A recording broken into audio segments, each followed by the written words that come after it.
This is the Angels Postcast, your instant game reaction for the Los Angeles Angels. Part of the Locked On Podcast Network. Your team every day.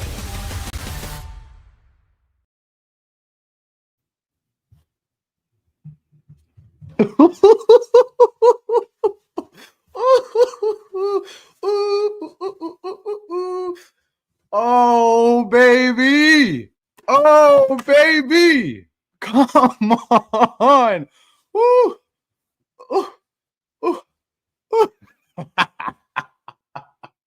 Oh, man. Oh, man. Oh, hello, Halo Nation. Hello, Halo hopefuls. Welcome back to the latest edition of the Locked On Angels Postcast. Coming at you live. As always, right here live on the Locked On Angels YouTube channel and after the fact, both on the channel and wherever the heck you get the Locked On Angels audio podcast feed. If you're only listening to this one on the Locked On Angels audio podcast feed, I really feel for you because my, oh my, you're missing quite the visual. Yes, you are absolutely right. Butcher says, with the helmet nachos on his head. Israel says, is he wearing the nacho helmet? Yes, sir. Yes, sir. Yes, sir. No, I'm not sauced up, Israel. Although, how are you not fired up after that win? My, oh my. Yes, I'm psyched, Larry. Come on now. Is that not one of the best games you've ever seen? Is that not one of the best Angels wins in years? I mean, guys, I had a 35-minute show yesterday. I don't know how in the world I'm not going to have a 3-hour show tonight. I mean, how many things do we have to talk about today? And I'll take the shades off. I'll be a little serious now. I'll take the helmet off. Give me a second.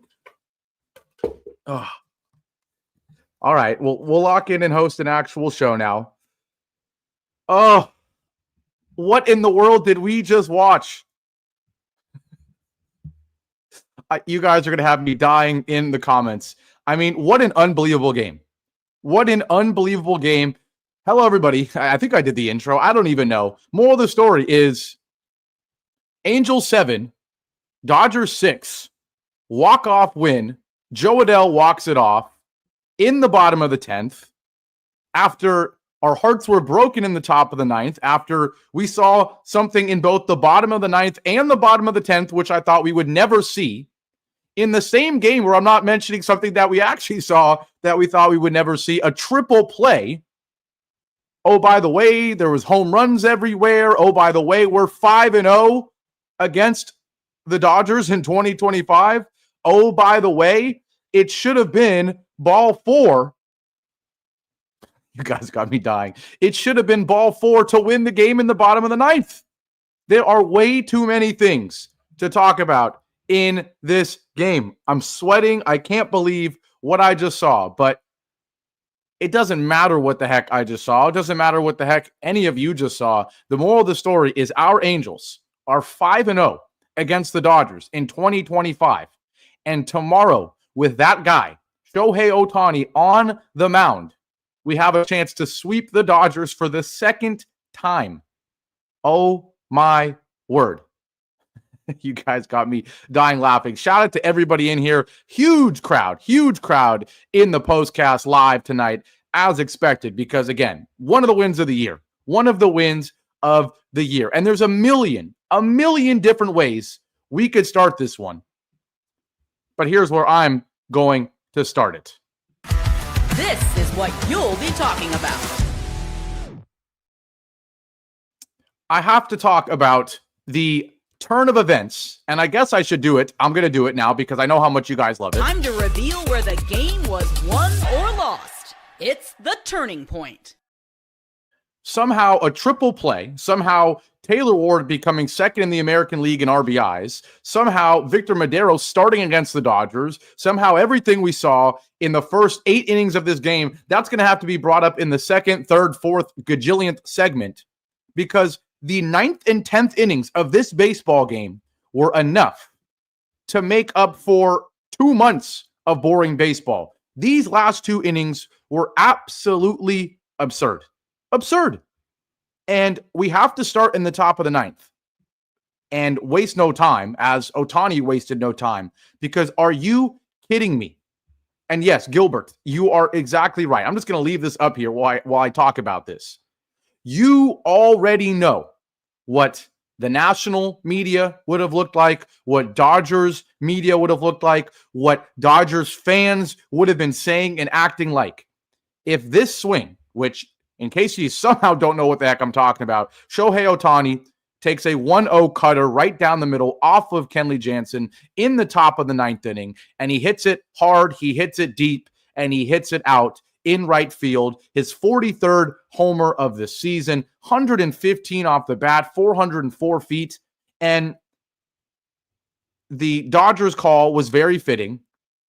Shohei Ohtani is inevitable. I mean, I'm sorry. We'll get into the boos and everything, and certainly tomorrow is going to be an absolute scene. But the moral of the story is Shohei Ohtani has hit a home run in how many straight games is it? Let's see. I'm trying to see it. I mean, when you go to MLB.com, it goes to his pitching first because the guy's unreal. But Shohei Ohtani has now hit a home run in 4 straight games. 4 straight games. Thank you. Everyone's telling me in the comments, Gavin, get to the darn show. 4 straight games for Shohei with the homer. This one a go-ahead in the top of the 9th. He just his 100th career home run at the Big A yesterday. Now he hits it off of Kenley Jansen, who, oh, by the way, I mean, the storylines is unreal. Former Dodger against the Dodgers, who previously was owned by the Dodgers, but then yet last night absolutely owned the Dodgers, who previously has absolutely owned Ohtani. I think Ohtani was like 0 for 7 in his career against Kenley Jansen. All of the storylines between Kenley and Shohei and the Angels and the Dodgers, are you kidding me? And he comes up in the top of the 9th, and he does do it. He hits the solo shot to make it 4 in a row. You're thinking, oh my gosh, the amount of headlines we are going to have to witness. I was already making jokes on Twitter. The darn triple play that he lined into, MLB.com had to make sure to mention that Shohei Ohtani hit the ball hard. They couldn't just say Angels turn I can't even talk. Angels turn improbable triple play with Zach Neto and Nolan Schanuel. That should have been the headline, but no. The headline was Angels turn triple play as Ohtani smashes liner. Are you kidding me? You have to give him credit even on a triple play. So can you imagine what SoCal news, what national news, what Dodgers media would have been like? Mateo is right. This is some fiction-ass storyline. Some fiction-ass storyline. It would have been. Are you kidding me? So you know, like I say here, the walk-off saves us from pain. The amount of pain I was feeling in that moment that the Angels put forth a second straight really good game against the Dodgers. The first game yesterday, ownage, complete ownage, right? 7-0 at one point. It was never close. Ray Montgomery made it closer than it needed to be. Today, the Angels were leading the entire game other than what? The top of the first inning, where obviously they had no chance to be leading, and this home run right here. Other than that, it was tied or Angels winning the entire game, despite pitching a guy who's not an MLB starting pitcher in Medeiros, despite having to go through multiple bullpen arms. The Angels twice were the better team, and yet we're about to have to lose this one with all the headlines that were going to be about Ohtani against the Angels. It would have hurt. I would have been sick to my stomach. I know you all would have been. We were sick to our stomach when Ohtani hit that ball deep with all the headlines going around about him. And, you know how quick media is going to wash that away and just talk about the home run and ignore everything going on. And so we're saved from that pain multiple ways, and we're saved from multiple forms of pain, because then in the bottom of the 9th, in the same inning, we get Luis Rengifo leadoff single from the right side against Vesia. We get a Logan O'Hoppe walk of the ages. A Logan O'Hoppe that has been abysmal for months. There's people questioning if he's the future still anymore. And yet, O'Hoppe falls behind 0-2 immediately. He swings at a ball in the dirt to fall behind 0-2. And you're thinking, oh man, this Rengifo leadoff single just got us excited for nothing. But then he fouls off. And by the way, the first 2 pitches he swings at, not even close to the zone, either of them. Then he fouls off a pitch, takes ball 1, fouls off another pitch, takes ball 2, takes ball 3, 8th pitch of the at-bat, takes ball 4. Are you kidding me? Are you kidding me? I couldn't believe that. And then the next at-bat, if you know anything about me, there's 200 plus people in here live. I'm sure there's a lot of people that don't know who the heck I am, and they're probably like, why the heck is this young kid yelling at me right now? I'm excited, all right? But guys, if you are, and I see plenty of you loyal postcasters in here, you know that the play of the game for me was this 2-on, nobody out, sack bunt from Bryce Teodosio. Because we are the worst team in baseball at doing the little things. I believe we are last in the bigs in sack bunts. I'm sure our percentage of 1-out sack flies or productive ground outs has to be near the bottom of the league as well. And so you're telling me that Bryce T, Ice Bryce T, who already had another RBI, or not another, his first RBI, but an RBI double in this game.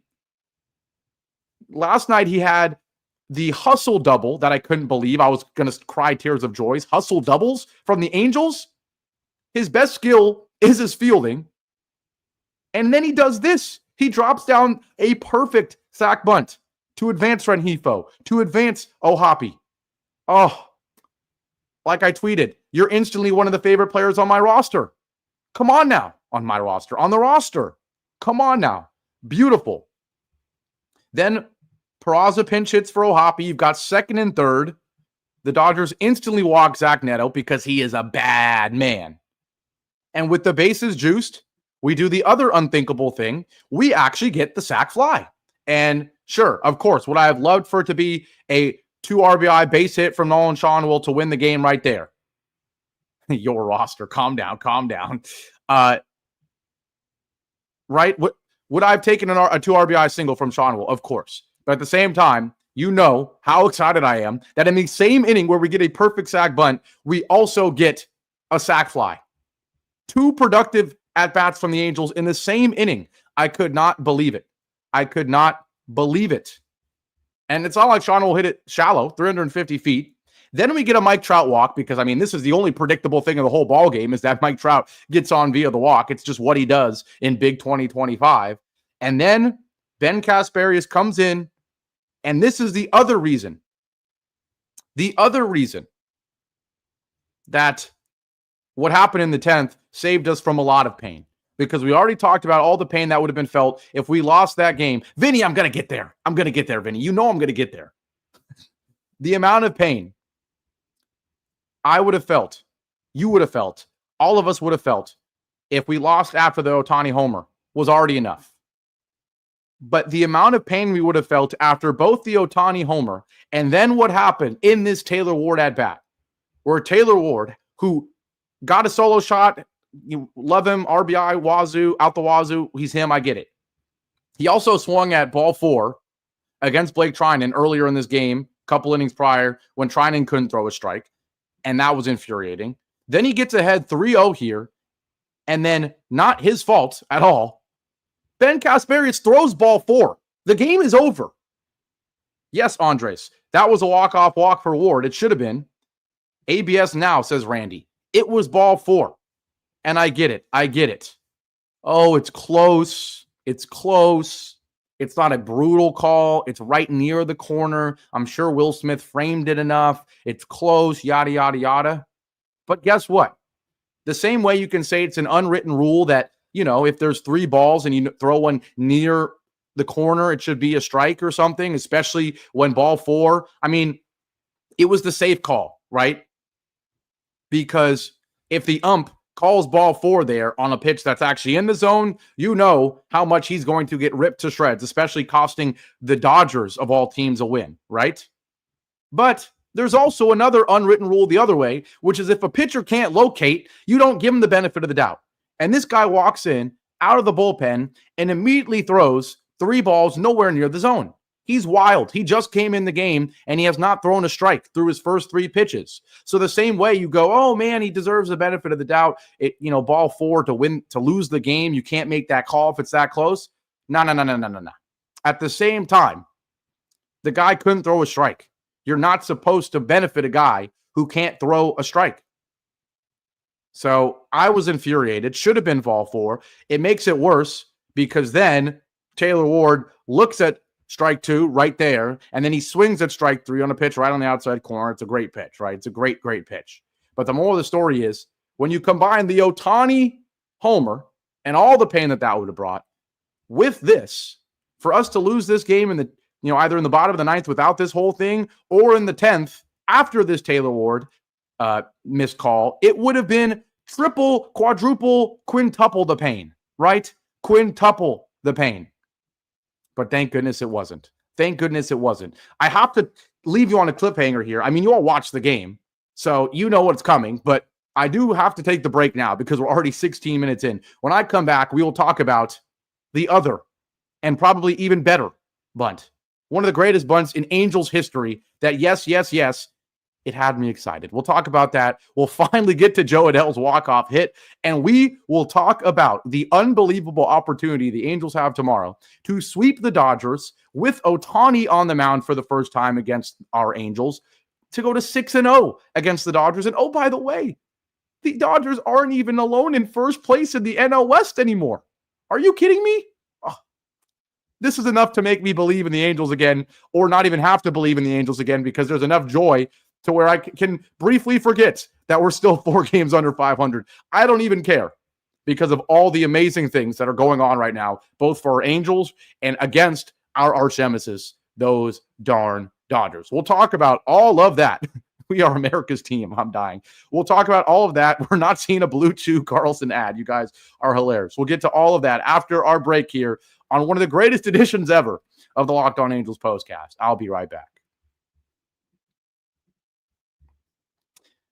Now, on this Tuesday, today's show is brought to you by Open Phone. If you're running a business, you know that every missed call is money left on the table. Think about the last time you had a service emergency, like a burst pipe. If the first plumber didn't answer, did you wait? Nope, you called the next one. That's why having a reliable business line is so important, and that's why you need Open Phone. Open Phone is the #1 business phone system that helps you streamline and scale your customer communication, all from an app on your phone or computer. I mean, I worked in sales this past year for the Clippers. I was calling phones 24/7.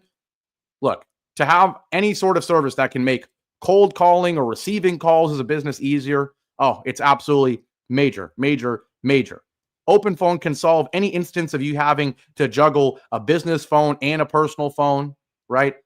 You can have your whole team share one number and respond to customers like a shared inbox. No more who's handling this. And the AI agent handles after-hours calls, answers common questions, and captures leads, so you never miss a customer again. Open Phone is offering Locked On Angels Postcast listeners 20% off your first 6 months at openphone.com/LockedOnMLB. That's OPENPHONE.com/LockedOnMLB. And if you have existing numbers with another service, Open Phone will port them over at no extra charge. Open Phone, no missed calls, no missed customers. Today's show is also brought to you by FanDuel. August 26th, 2 weeks away from today, actually, is officially FanDuel Futures Day, a brand new holiday for football fans who live for bold predictions and preseason hunches. For just 24 hours, FanDuel is giving you deals on NFL season predictions. So whether you're calling your MVP, eyeing a long shot division winner, or ready to crown your Super Bowl champ before week 1 even kicks off, this is your moment. My flyer for the MVP, I'm going Joe Burrow. Another flyer, Justin Herbert. My Super Bowl flyer, it's my Rams, baby. And you know, you should be tuning in Locked On Rams Squad Show. Visit the FanDuel app today and start planning your futures bets now, because Futures Day is one day and one day only. FanDuel, play your game. And I've got a triple ad day. I believe this is my first triple ad day and what is already going to be one of the longest shows of the day. Today's show is also brought to you by the wonderful people at Game Day Hue. You know the Halo Bros, especially John. He's been sporting that Game Day Hue hat. They hit the mark. Game Day Hue makes clean, no logo gear with team-inspired colorways for every pro fan base. It's all about letting your colors speak for you. No giant logos, just smart, versatile style that works on game day, on the course, or anywhere in between. And it's not just hats. I personally love even more their split shade gloves made for the golf course, or the perfect gift for the fan who has everything else. Right now, you can get 15% off with code MOB15 at GameDayHue.com. That's GameDay, HUE.com. The code even stacks on bundle deals, so now's the time to load up. Let your colors talk, because colors speak louder than words. That's GameDayHue.com, code MLB15. Back here live. If you missed it on this edition of Locked On Angels Postcast, I was wearing the helmet nachos earlier. I was sporting the sunglasses. Might have to put them back on one more time because the Angels walk off the Dodgers in the bottom of the 10th. It's 7-6, the final. The Angels move to 5-0 against the Dodgers. What would have been game-winning go-ahead solo shot from Ohtani in the top of the 9th is ruined by a beautiful base hit from Rengifo. A beautiful 8-pitch walk from Ohapi. A beautiful sack bunt from Bryce Ice Teodosio. One day I'll be able to say his name. A beautiful sack fly from Sean Will. Should have been ball 4 to win the game from Taylor Ward, but then we did finally get things done in the bottom of the 10th. Let's not forget about what happened in the top of the 10th, right? Because we had Kenley Jansen, unfortunately, not handle things in the top of the 9th, which means in the top of the 10th, it was Connor Brogdon. And let's give Connor Brogdon some credit, guys. He comes in, immediately strikes out Max Muncy, gets a fly out on Andy Pajes, and pops out Alex Call. So despite the Manfred men on second, they don't even advance him to third until there's 2 outs. Phenomenal job by Connor Brogdon, who's quietly had a couple solid outings recently. I'm going to pull it up real quick. I probably shouldn't be doing it on a show that has so much to talk about, but I feel like Connor Brogdon deserves his credit. If I remember correctly, I feel like things have been decent for him. In his last 15 games, the ERA is 2.63. So, yeah, I mean, that's quite good. I mean, in the last 7, it's actually 4. So I guess I'm missing a bad outing recently in there. But let's see. In his last 4 outings, he hasn't allowed an earned run. So, yeah, I mean, in his last 7, technically not great, but in his last 4 outings, he's pitched 3 1/3 innings without allowing a run. So absolutely got to give credit to Brogdon, who's been one of our more steady bullpen guys. Let's not forget, Chafin came in this game and gave up some runs, right? Kenley Jansen came in this game and gave up a solo shot. So for Brogdon to heat up 4 straight games of being solid, again, this is not a guy who's supposed to be elite yet or anything. The guy's 30 years old, I get it, but he's not been a consistent player in the majors, right? So we will take it from him, absolutely. And now we finally get to the bottom of the 10th inning, where yes, Vinny wants to hear it. I want to talk about it.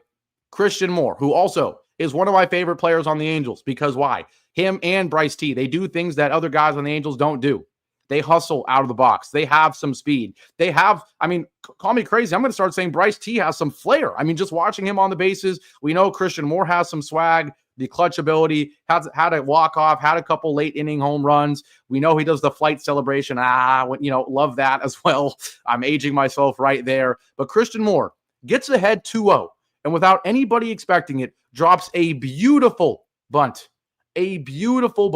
Right down the line. It was so perfect that Will Smith couldn't even make a throw to first. Immediately gets to first. Now there's runners on the corners with nobody out. And I know Joe Adell came through in the next at-bat, but you can't tell me if Christian Moore gets thrown out at first there, as you expect, and there's 1 out with the runner on third. You can't tell me there's not a scenario where Joe Adell strikes out and the Angels then ground out or something to end the inning and they don't score a run, right? You know that that's a possibility. So Christian Moore's bunt not only advances Taylor Ward to third, but the fact that he actually reaches first base takes so much pressure off of Joe Adell. It takes so much pressure off of him, right? And this is Joe Adell going against a righty. We know that's not his best skill, right? Contact is not his best skill either. This is a guy who hits a lot of home runs, but strikes out quite a bit. There's easily a scenario, guys, where if there's 1 out, Casparius has the open base at first. He's going to pitch around Joe Adell. He's going to try to bait him into strike 3 on some off-speed junk. And there's a great chance Joe Adell swings at it. But the fact that, again, Christian Moore reaches on the bunt, 2 bunts are the reason the Angels won this game. I cannot believe I'm saying that. 2 bunts. This one makes it so much easier for Joe Adell to come up against Casparius and have a free at-bat where you just got to make contact. And even if you pop up or something, there's still another chance for a sac fly. Another great at-bat where you fall behind 0-2, you take ball 3, that pitch in the junk pitch in the dirt, and then you foul off 2 pitches. You finally get a sweeper that's not a terrible pitch, down and in, and you rip it, ground ball, left side, infield, of course, and the Angels win 7-6. Oh my goodness. So amazing. So great for Jo Adell. I mean, obviously, a lot of guys are being impressive lately. I mean, let's be honest. Zach Neto did what he did yesterday. Confirmed part of the young core. In a game where Nolan Shonwell does not get a hit, he still has a huge walk, and he still has a huge game-tying, game-saving sac fly. You feel great about him being a part of the young core. Logan O'Hoppe, I'm still on, of course, but he does have a big-time walk in this game. Bryce T making a name for himself, the potential to be a guy to consider in that young core. I mean, I know it's only been like a week or so, but the guy, it's not like it's been 2 games and he has an 800 OPS. He now has 24 at-bats, and he's got 8 hits. He's got an RBI. He's got 3 stolen bases. He has the best bunt of the season until Christian Moore tops him one inning later. But it's not been a game or two, right? Even with Kyron Paris, when we were all in love with what he was doing, it was probably the same amount of time. It was probably 30 or so at-bats, right? So Bryce T, his best skill is his glove. His second best skill is his speed.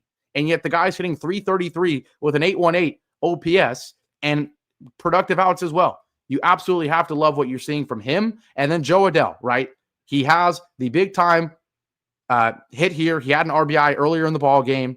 I know we would love to see him back at that over 800 OPS. We would love to see him hitting a home run every time. But the moral of the story is, guys, this young core, it feels good. Mike Trout's still playing decent. The OPS is now up to 825 with another 2 hits and a walk for him. And then Taylor Ward. Did he have a play or two in the field where he didn't make the play? Yes. Did he have the frustrating strike three, even though he probably earned ball 4 to win the game? Yes. Did he also have the very frustrating 3-0 pitch, and he swings at what probably is ball 4 against Blake Trinan when Trinan can't throw a strike? Yes. But guys, even me, the biggest we should have traded Taylor Ward guy in my life, has to say it. He's still consistent right now, guys. Second in the entire American League in RBIs. For 2 hits with the solo shot, 3 runs, 2 hits, 2 RBIs for Taylor Ward. His OPS is over 800. Zach Neto's OPS is over 800. Mike Trout's OPS is at 825. And you combine that with a guy who can give you, big-time performances in Jo Adell. You can combine that with the Luis Rengifo, who, by the way, has another hit tonight, another 2 runs tonight, who quietly, in his last 7 games, is hitting 385. In his last 15 games, he's hitting 294. And if you want to go all the way a month of baseball, his last 30 games, Luis Rengifo's hitting 315, guys. Luis Rengifo's back. There's no other way to put it. And this is huge because he's still just 28. He still can be a part of it. There's no reason why this lineup we're looking at right now, Neto, Shonwell, Trout, Ward, Moncada, right? But another hit for him tonight. Certainly Adell. Maybe Rengifo's back in that mix again. Maybe it's Christian Moore as well. Maybe Bryce T's there now. This lineup, guys, the goal right now, as much as, hey, we did win another game, we did not take a step back in this wild card race. The goal right now is to start envisioning a game like this in August next year. But instead of being 4 games below 500, we're 4 games over 500 with maybe this exact same lineup. And we're actually finally close to that promised land we want to see so bad. So, so many reasons why this is a great win. We talked about all the storylines. All of them. I still haven't talked about the triple play. I don't really know what else to say other than I don't think I've ever seen a more shocking play in my life than that triple play. So many reasons why this is probably game of the year for the Angels. And again, I'm just going to do it because I'm supposed to do it and because I know a lot of you want me to do it. You look at the wild card race. Again, unfortunately, you've got good teams ahead of you. So just even going 2-0 against the Dodgers, you don't gain any ground. You're still 6 back in the wild card race, but you're not out of it yet. So we don't want to, dampen things talking about that. The moral of the story is you're 5-0 against the Dodgers. You avoid the Ohtani go-ahead home run talk. You dodge the heartbreak that would have been Taylor Ward getting screwed over. You see 2 beautiful bunts from Bryce T and Christian Moore. Taylor Ward is second in the AL in RBIs. Mike Trout's still getting on base. Jo Adell walks the game off. Shonwell with the huge sac fly. So many reasons to be excited about this one. Medeiros was okay, but the bullpen did enough outside of Chafin, of course. Zephyr John just needed 1 out, but then Brock Burke, he, despite giving up 2 hits, gives you a scoreless inning. Garcia, despite giving up a hit, gives you a scoreless inning. Detmers, despite giving up a hit, has 2 strikeouts, scoreless inning. And then Brogdon with the biggest scoreless inning of the ball game. So an absolutely wonderful, wonderful, wonderful win this was. And boy, oh boy, the opportunity we have tomorrow, again, to sweep the Dodgers, to move to 6-0 against the Dodgers, and to beat Shohei Ohtani when he's pitching. It would be absolutely amazing. Tomorrow, of course, is must-see TV, and it's so certainly must-see TV when you also mention that the Dodgers, if you go to MLB.com and look at the standings, the Dodgers and Padres are tied, guys. They're tied. We could push the Dodgers to second place in the division. Are you kidding me? Oh, it would be the cherry on top. So with all that being said, we're going to wrap up our second straight 30-minute show. I will say, and it's great that I get to say this with 200 plus people in here so that as many people as possible can hear this. It's looking like I will be at the Big A next Monday.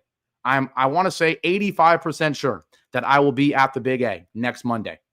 Okay, unless right now I see an influx of people saying, no, do Tuesday instead. Most likely, I will be at the Big A next Monday for my farewell. Because again, if you missed yesterday's show, I will be moving back to the Bay Area. Big job opportunity for me. Nothing to do with sports media. I'm not leaving Locked On. Calm down.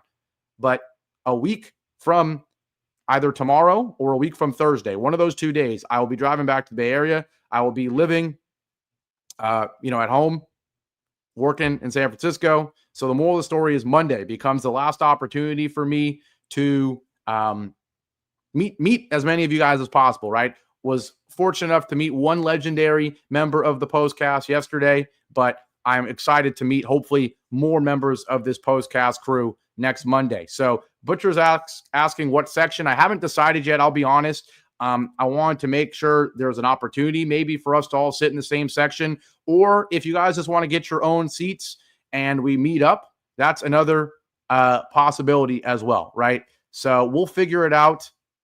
We are playing the Reds.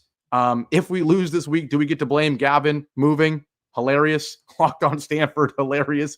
I'm a Bruin, you know that. You know it's not Locked On UC Berkeley either. It is absolutely Locked On UCLA.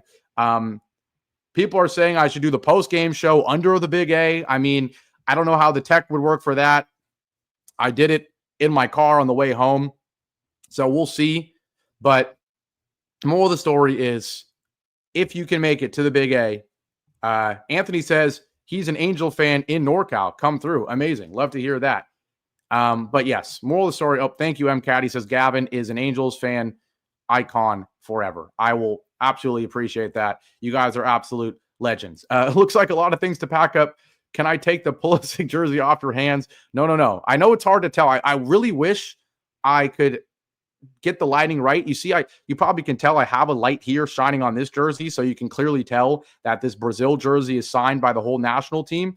But this jersey right here is also signed by like 15 players from, I believe, the 2021 Chelsea squad that was coming off a Champions League victory. And this Pulisic jersey is signed by Christian Pulisic. So, and this KD jersey is signed by Kevin Durant. So I wish I could have enough light so you can understand why these are hung behind me. It's not just because I like the teams and the jerseys. It's because they're all decked in signatures, right? So moral of the story, Gavin and Teo are the best things of the season. That's hilarious.